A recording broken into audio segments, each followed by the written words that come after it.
Ayan, hello po. Magandang hapon. No? Ngayon nga lang tayo nagising. Kasi GY tayo kanina. Hapon na pero ang ganda pala ng paglubog ng araw. Oh. Uh, Ganda naman.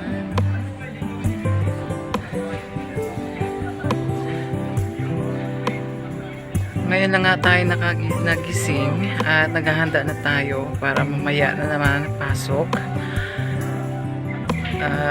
Ngayon lang nga tayo nakahugas ng plato at maliligo na rin tayo kasi medyo late na ngayon. Ayan,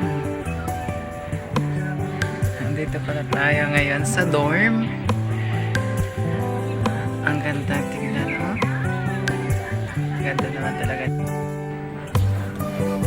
Mukha ng bagong gising sa hapon. Alam mo, umaga pa.